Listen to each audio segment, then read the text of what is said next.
Hello అండి. Welcome to VS kitchen. ఇవాల్టి వీడియోలో వాల్నట్ కేక్ ఎలా చేయాలో చూసేద్దామండి. దీన్ని నేను గోధుమ పిండి యూజ్ చేశానండి. ముందుగా వాల్నట్స్ని చిన్న పీసెస్గా కట్ చేసుకోవాలి. ఇప్పుడు బౌల్ పెట్టుకొని 3 టేబుల్ స్పూన్ల పంచదార, పావు కప్పు నూనె వేసుకోవాలండి. ఇందులోకి 2 గుడ్లు కొట్టి వేసుకోవాలి. వీటిని బాగా విస్క్ చేసుకోవాలండి. మీరు కావాలంటే విస్కర్ని యూజ్ చేసుకోవచ్చు, లేదంటే ఎలక్ట్రిక్ బీటర్నైనా యూజ్ చేసుకొని విస్క్ చేసుకోవచ్చు. షుగర్ మొత్తం కరిగిపోయి ఇలా ఫోమ్ రావాలండి. ఇప్పుడు ఇందులోకి 1/2 టీ స్పూన్ వెనిల్లా ఎసెన్స్ని యాడ్ చేసుకోవాలి.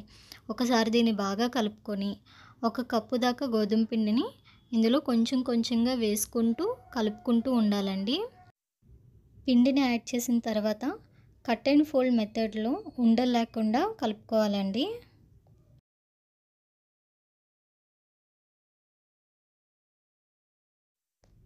ఇందులోకి 1 టీ స్పూన్ బేకింగ్ పౌడర్ని వేసుకొని బాగా కలుపుకోవాలండి.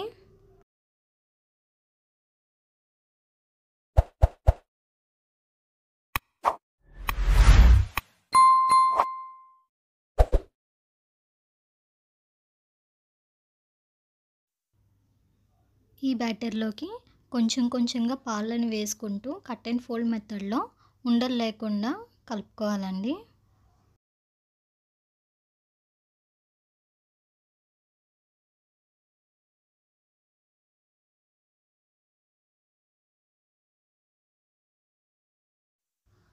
కేక్ బ్యాటర్ ఈ కన్సిస్టెన్సీలో వచ్చే వరకు కలుపుకోవాలండి. ఇప్పుడు ముందుగా కట్ చేసి పెట్టుకున్న వాల్నట్స్లో కొంచెం గోధుమ పిండిని వేసుకొని కలుపుకోవాలండి. ఇలా చేయడం వల్ల మనకి కేక్ బ్యాటర్లో మిక్స్ చేసినప్పుడు అడుక్కి ఉండిపోకుండా ఉంటాయి.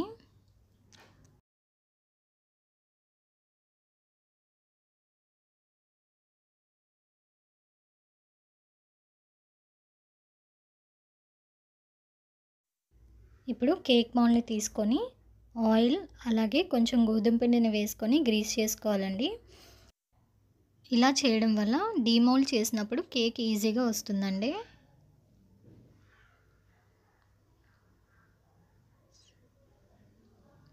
ఇప్పుడు మనం ప్రిపేర్ పెట్టుకున్న బ్యాటర్ని ఈ మౌల్డ్లోకి షిఫ్ట్ చేసుకోవాలి.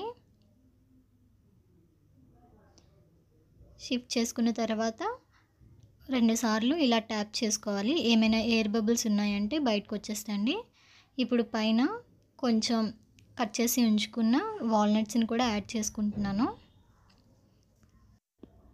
ఇప్పుడు కొంచెం మందంగా ఉన్న గిన్నెలో అడుగున సాల్ట్ వేసుకొని ఇలా ప్రీహీట్ చేసుకొని ఉంచుకోవాలండి. ఇప్పుడు ముందుగా ప్రిపేర్ చేసి పెట్టుకున్న కేక్ బ్యాటర్ని ఇలా ప్రీహీట్ చేసుకున్న గిన్నెలో పెట్టుకోవాలండి. ఎడ్జెస్కి తగలకుండా ఇలా మధ్యలోనే పెట్టుకోవాలండి.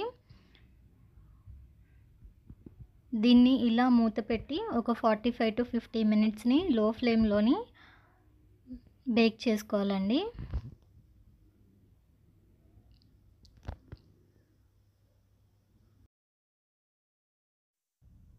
బేక్ అయ్యిందా లేదా అని తెలుసుకోవాలంటే ఇలా ఒక స్టిక్ని గుచ్చి చూడాలండి. మనకి స్టిక్ అనేది తీసాక ప్లెయిన్గా వస్తే కేక్ బేక్ అయిపోయినట్టే. ఈ స్టేజ్లో మనం స్టవ్ ఆఫ్ చేసుకొని మౌల్డ్ని తీసుకొని పక్కన పెట్టేసుకోవాలండి. చల్లగా అయిన తర్వాత ఇలా చాక్తో ఎడ్జెస్ని సెపరేట్ చేసుకుంటూ కేక్ మౌల్డ్ని తిప్పి కేక్ని సెపరేట్ చేసుకోవాలండి. చూసారా ఎంత ఈజీగా వచ్చేసిందో.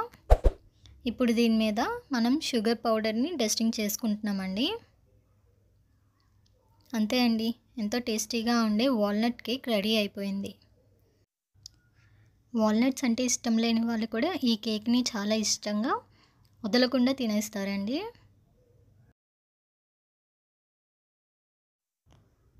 రెసిపీ చూసేసారు కదా, మీరు కూడా ఇంట్లో ట్రై చేసి మీకు ఎలా వచ్చింది అన్నది కామెంట్ బాక్స్లో కామెంట్ చేయండి. Thank you for watching.